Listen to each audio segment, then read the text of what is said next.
In today's video, I'm going to teach you how to manage and hide text elements in your Microsoft PowerPoint presentations using the selection pane. Whether you're fine-tuning your slides or just need to focus on specific parts, this step-by-step guide will make the process smooth and effortless. So grab your presentations and let's dive right in. The first thing we need to do is open your Microsoft PowerPoint presentation file. Simply locate and double-click on your file as you normally would to begin your editing session. Once your presentation is open, you'll find yourself on the main editing screen where all of your slides are accessible on the sidebar to the left, and the main slide canvas sits prominently in the middle of your screen. Now direct your attention to the top of your window. You're looking for the Home tab, which houses various editing tools for text, shapes, and more.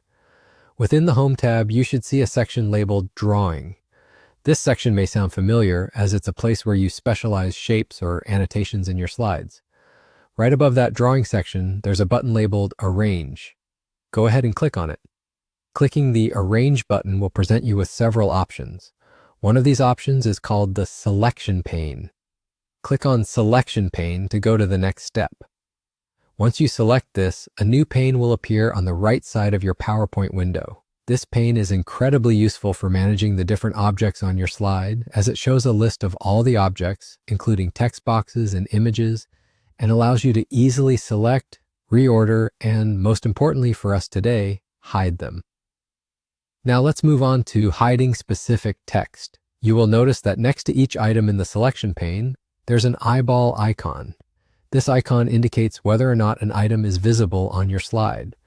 To hide a text box or any other object, simply click this eyeball icon next to the name of the item you wish to hide.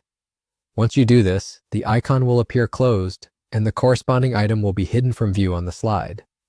This action does not delete the item, it just temporarily makes it invisible, which can be an invaluable feature when fine-tuning your presentation or focusing on other areas.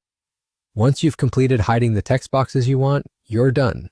Crafting a professional presentation often involves managing lots of objects and content. Using the selection pane in PowerPoint, you can efficiently control what appears on your slides, making the process of tailoring your presentation to specific audiences both intuitive and straightforward. And there you have it, a quick and effective way to manage and hide text in Microsoft PowerPoint using the selection pane. This skill will surely add a layer of professionalism and clarity to your presentations. Thanks for watching and stay tuned for more helpful guides.